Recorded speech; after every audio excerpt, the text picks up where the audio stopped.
Coucou tout le monde, j'espère que vous allez bien. On revient pour la suite de la cosmétologie. Nous étions arrivés à la page 17, la fiche 17. Donc avant de commencer, on va faire un petit bilan sur tout ce qu'on a vu en cosmétologie. Donc je suis le référentiel, hein. Vous avez le lien sous une de mes vidéos. Le lien pour avoir le référentiel, il faut l'imprimer pour les candidates libres parce que c'est les questions en fait qu'on aura à l'examen, sur lesquelles on peut tomber à l'examen, sur la colonne de droite. Ok, donc là, je suis à la page 40 du référentiel, S2 cosmétologie. Nous avons déjà vu la réglementation relative aux produits cosmétiques et produits d'hygiène corporelle. Nous avons déjà vu le grand 2, les composants des produits cosmétiques et des produits d'hygiène corporelle. Donc, on a vu les composants lipophiles, d'accord? Le 2.1. Et là, nous sommes arrivés au 2.2, les composants hydrophiles. D'accord? Et ensuite, ce sera les tensions actifs. Voilà. Donc, nous sommes arrivés là. OK? Donc, page 42 du référentiel. Hop. On avance bien, hein, parce on avait la page 40, 41. Là, nous sommes à la page 42. Voilà. Donc, hop, page 17. Donc voilà, donc là ce qu'on avait vu en dernier, les dérivés de l'anoline. Hop. Donc voilà. Alors, je vais me lever, comme ça vous verrez mieux. Voilà. Donc fiche 18, les composants hydrophiles. 2.2.1, l'eau. Caractéristiques cosmétologiques, traitement de l'eau. Énumérer ces caractéristiques requises en cosmétologie. Donc, n'oubliez pas, en rouge, c'est ce qu'on nous demande dans le référentiel. Hein. Donc, on nous demande d'énumérer ces caractéristiques requises en cosmétologie. L'eau est utilisée en cosmétique comme solvant, comme composant de la phase aqueuse des émulsions et comme hydratant. On la trouve dans les lotions, émulsions, gels, shampoings, etc. Pour être utilisée en cosmétologie, l'eau doit répondre à 3 critères. Elle doit, petit 1, être purifiée, c'est-à-dire débarrassée de tous les minéraux.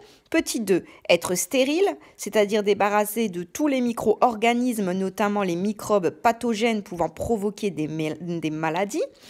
Petit 3, avoir un pH neutre, c'est-à-dire égal à 7 afin de respecter le pH de la peau.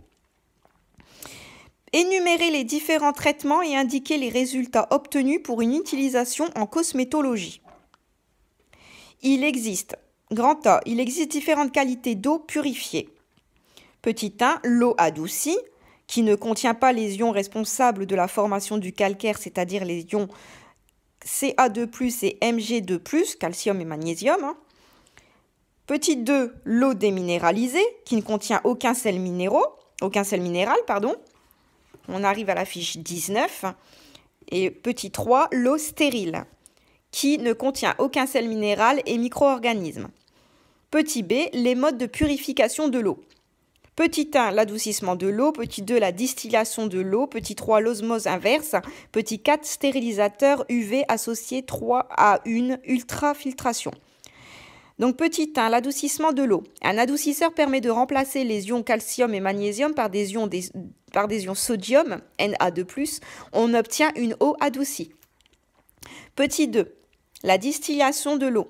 L'eau est portée à ébullition 100 degrés dans un évaporateur, puis passe dans un réfrigérant, à la sortie duquel elle se condense et repasse à l'état liquide. La chaleur tue tous les micro-organismes. L'eau est déminéralisée et stérilisée.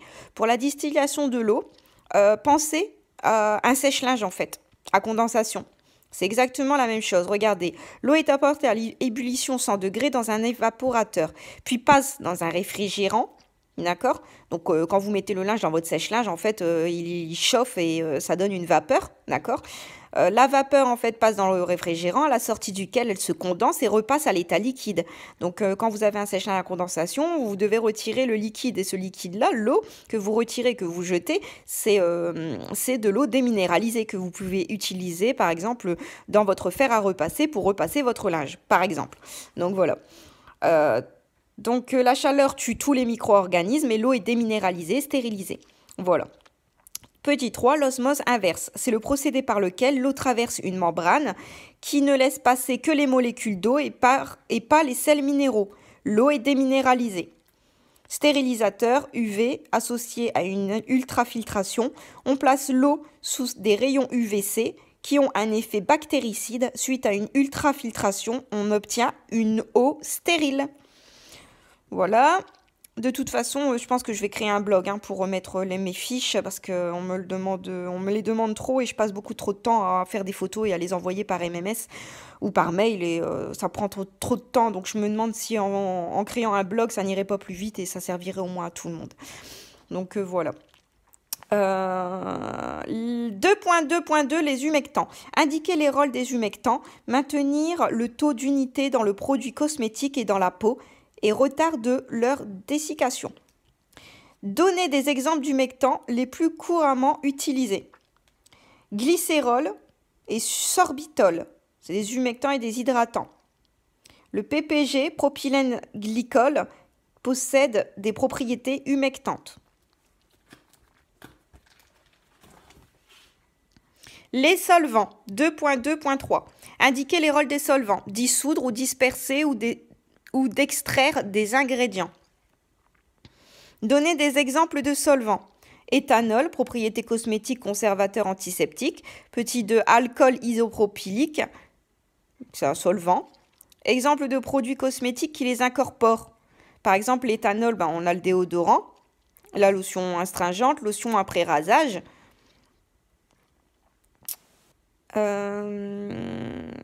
Ensuite, petit 3, on a l'alcool benzylique, solvant et conservateur. L'éthylène glycol et le propylène glycol sont utilisés comme solvants. Ok ? Donc, on nous demande de donner des exemples de solvants, donc éthanol, alcool isopropylique, par exemple, alcool benzylique, voilà. 2.2.4, les épaississants et les gélifiants. Les naturels, les synthétiques et les semi-synthétiques. Donner des exemples d'épaississants et de gélifiants. Donc le rôle, je vais vous donner le rôle, mais ce n'est pas à savoir pour l'examen. Donc ça augmente la consistance d'un produit cosmétique, sa stabilité et adapter la quantité à prélever avec la surface à traiter. Alors les gélifiants. Origine. Donc animaux, végétaux et synthétiques. Donc animaux, on a chitosan, acide hyaluronique. D'accord ? Végétaux, gomme pectine, extrait d'algues. Synthétique, gomme xanthane, résine polyacrylique. Minéraux, on a bentonite, végum, silice. Et origine semi-synthétique. Alors, on a...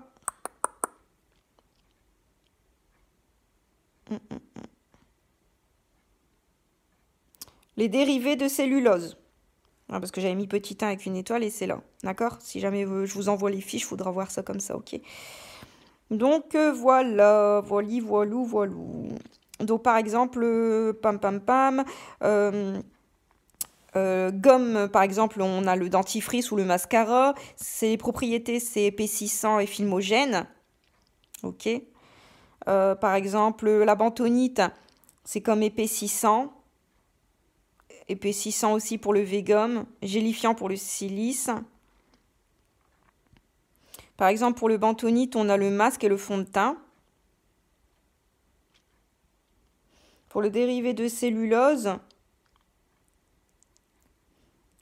c'est épaississant, filmogène, et par exemple les gels capillaires, par exemple. Voilou, j'espère que c'est clair. C'est pas trop clair, on essaiera de voir ça sur une prochaine vidéo. Tenez-moi au courant. Voilou. Bisous. Et à la prochaine, je vous mets la prochaine fiche dans une prochaine vidéo parce que là, ça va faire déjà 10 minutes et ça va être galère du coup pour la télécharger. Je vous embrasse bien fort et bon courage pour les cours.